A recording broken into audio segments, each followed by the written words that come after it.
Good morning. My name is Tom Fuller, and I'm the Communications Manager for the WorkSource Oregon Employment Department. And this morning we are going to be releasing the November 2010 employment and unemployment situation for the state of Oregon. And presenting this morning is Nick Balachix, who is the state employment economist with the Oregon Employment Department. After Nick's comments, then I'll make some comments about the unemployment insurance program and also iMatch skills. Nick?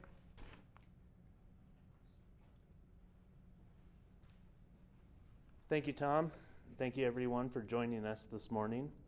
November was another month of strong job gains for Oregon. The economy added 6,300 jobs, 5,900 of which were in the private sector. Despite the strong job growth, Oregon's unemployment rate ticked up slightly to 10.6%.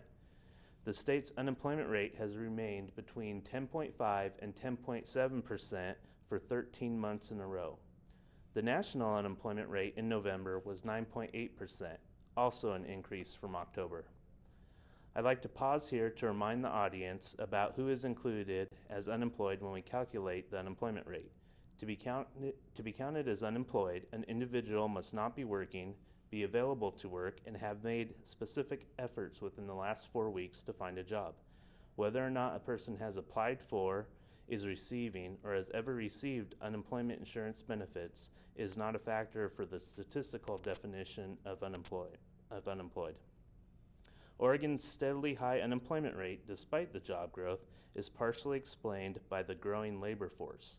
November saw a record increase in the size of the state's labor force, which now stands at just above 2 million people, either employed or unemployed. The monthly increase came at about a 3-to-1 ratio, that is, 3 employed people were added to the labor force for each unemployed person added. Oregon's total non-farm employment, besides adding 6,300 jobs in November, has added about 16,000 jobs over the year. About 90% of those gains have been in the private sector. November also marked 3 months in a row for private sector job gains. Looking at various sectors of Oregon's economy, retail and wholesale trade were some of the busiest industries last month, adding more jobs than they typically do this time of the year. Retail trade added 2,300 jobs and wholesale trade added 1,100 jobs above the normal seasonal gains, an indication of strong holiday hiring. During the last decade, on average, the retail sector in Oregon has added about 9,000 jobs between September and December, and the state's retailers have already added that amount this year just through November. Manufacturing, which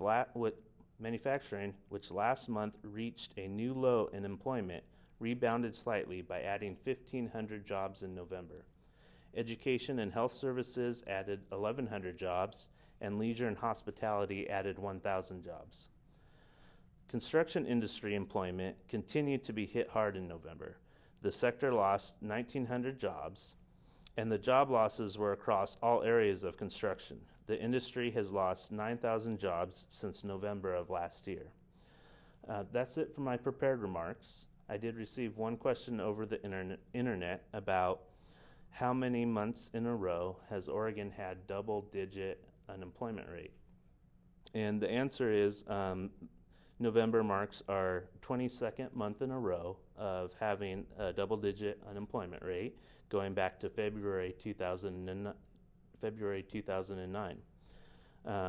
That's not the record, though. Estimates go back to 1976, and the longest duration of unemployment in the double digits was between 1981 and 1983, when we saw 22 months of unemployment rate above 10.0. So thank you. Here's Tom. Talking about the unemployment insurance program, initial claims, which is one of the factors that's followed a lot in Oregon for this time of year, actually is returning to a seasonal norm. During the week that ended December the 4th, there were 15,178 initial claims for regular unemployment benefits, and that's nearly identical to the number in the same week 1 year ago. Now, the total number of individuals collecting unemployment insurance in Oregon continues to decline. There were 27,000 fewer individuals receiving benefits than there were just 1 year ago, and 42,000 less than the first week of 2010. The biggest news in unemployment insurance was the end of the Federal Emergency Unemployment Compensation Program, or EUC. That program officially ended on November 30th. Now, the EUC program actually had several tiers in it. Congress added tiers as time went along. When you add that to a person's regular 26-week claim and also extended benefits, or now what we have is high extended benefits, all told an individual could get up to 99 weeks of benefits. Right now, as individuals finish off their tier of federal benefits, if they qualify, and most do, they'll be moved into the high extended benefits program. And to date, more than about 21,000 individuals have exhausted all their benefits, have run out of those 99 weeks, and there are no more benefits available to them.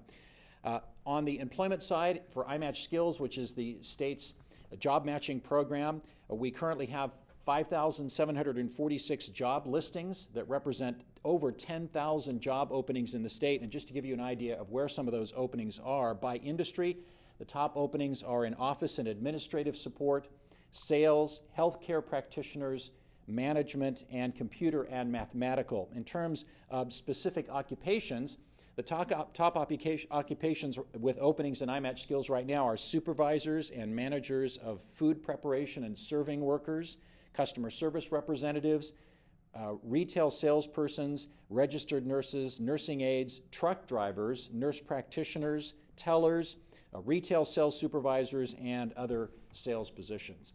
So that is our press conference for this morning. And if you have questions, you can also always email us at from our website, and that's workinginoregon.org. Thank you.